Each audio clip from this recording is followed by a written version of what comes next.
सूरज से 85,29,52,320 किलोमीटर दूर से बर्फ और पत्थर का एक छोटा सा टुकड़ा अंदरूनी सौर मंडल की तरफ अपना सफर शुरू करता है।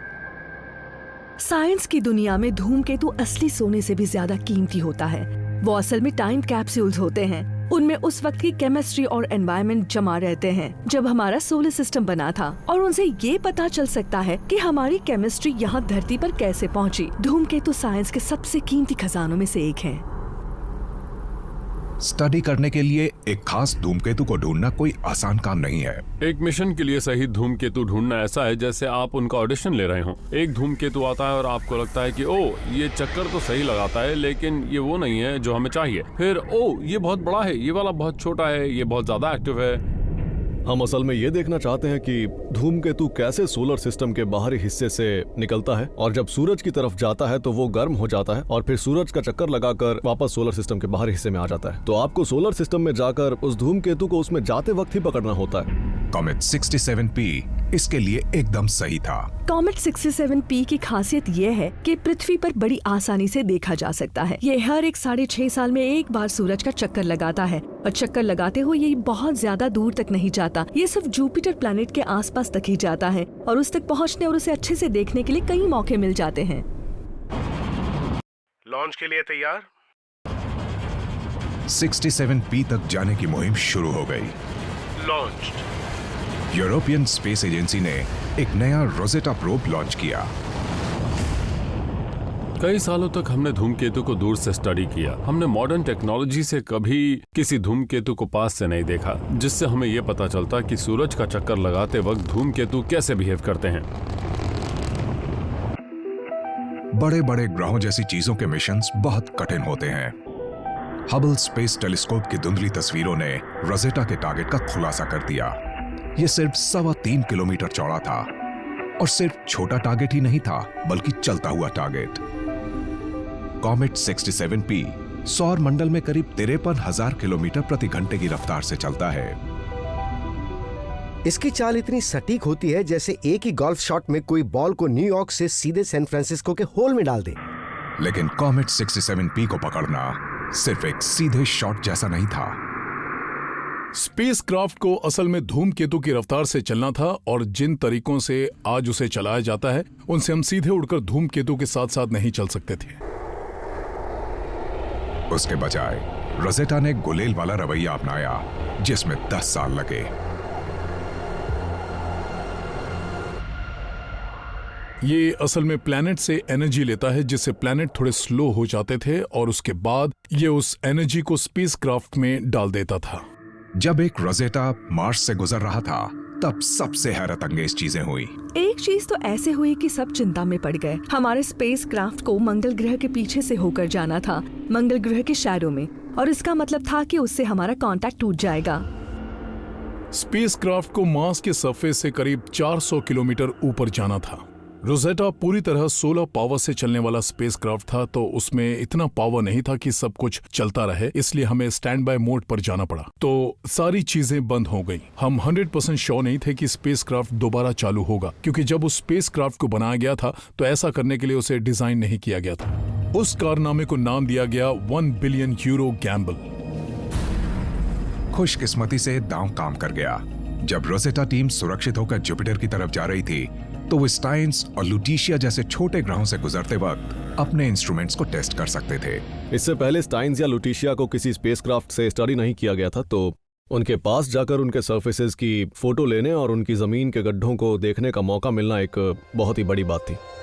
स्टाइन्स एक छोटा और अजीब सा हीरे के आकार का था।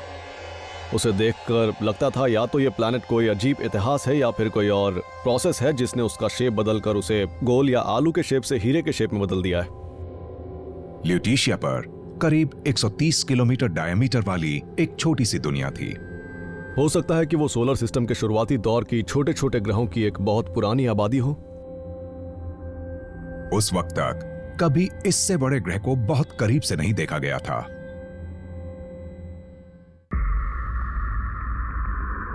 रोजेटा जुपिटर से आगे जाकर सूरज की गर्मी से करीब 16,09,34,000 किलोमीटर दूर निकल गया और अपने सफर के सबसे खतरनाक हिस्से में चला गया।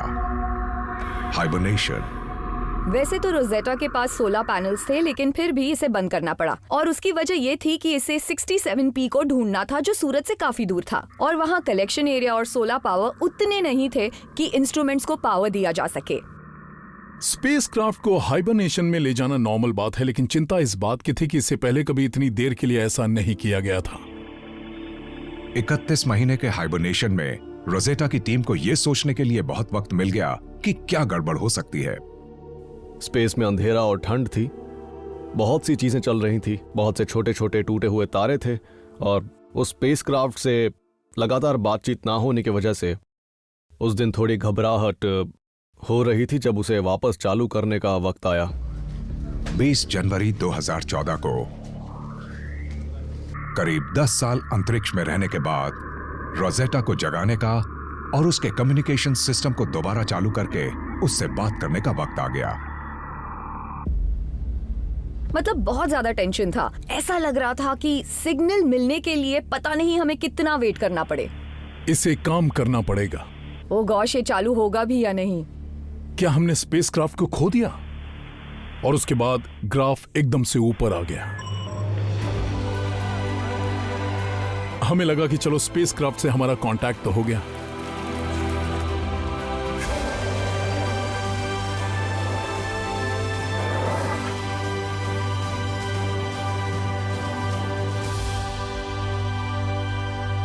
रोजेटा ने अपने टारगेट की तस्वीरें वापस भेजना शुरू कर दी और कई महीनों तक दूर से एक छोटा सा डॉट देखने के बाद धीरे धीरे धूमकेतु फोकस में आ गया। जब मैंने इस धूमकेतु को देखा, बिल्कुल साफ बर्फ और पत्थर का ये पहाड़ स्पेस में तैर रहा था, मेरा तो दिल ही निकलकर बाहर आ गया। इतनी ड्रामेटिक और खूबसूरत तस्वीरें मैंने आज तक नहीं देखी। उसके बाद जब स्पेसक्राफ्ट उसके और पास गया और हम उसकी और डिटेल्स देखते गए, तब जाकर चीजें अजीब लगनी शुरू हो गईं। सीधी सी बात है, 67P के बारे में हमने सोचा था कि वो आलू जैसे शेप का होगा और हमें रबर डक जैसी कोई चीज मिल गई। 67P कोई बत्तख का बदसूरत बच्चा नहीं था, लेकिन इसके अजीब आकार ने रोजेटा के लिए परेशानी खड़ी कर दी। धूमकेतु के चारों तरफ चक्कर लगाना इतना ज्यादा मुश्किल होगा, यह किसी ने नहीं सोचा था। एक प्लैनेट पर बहुत ग्रेविटी होती है, इसलिए आप वहाँ स्पेसक्राफ्ट भेज सकते हैं और उसके बाद रॉकेट बर्न को थोड़ा धीमा कर दे तो वो ऑर्बिट में उतर जाता है। कॉमेट 67P के केस में हम एक बहुत ही छोटी सी चट्टान के साथ डील कर रहे थे। स्पेसक्राफ्ट उस चट्टान की ग्रेविटी को महसूस नहीं कर सकता था जब तक कि वो उसके एकदम ऊपर ना हो। खैर, इंजीनियर्स को असल में ट्रायंगुलर चक्कर लगाने थे। वैसे ये बहुत ही मुश्किल काम था। एक बार ऑर्बिट में पहुंचने के बाद रोजेटा काम शुरू कर सकता था। उसका पहला काम था यह पता करना कि 67P बना कैसे है। तो इस धूमकेतु को ये अजीब शेप कैसे मिला? इसमें दो मेन आइडियाज हैं। एक तो ये कि पहले ये ज्यादा गोल सा था और फिर न जाने कैसे ये बीच में से घिस गया या फिर टूट गया और इसका शेप ऐसा हो गया जैसा कि ये आज है। आगे का वीडियो भाग 2 में देखेंगे। धन्यवाद। अगर आप चैनल पर नए हैं तो चैनल को सब्सक्राइब करना ना भूलें और बेल आइकन को प्रेस करें। धन्यवाद।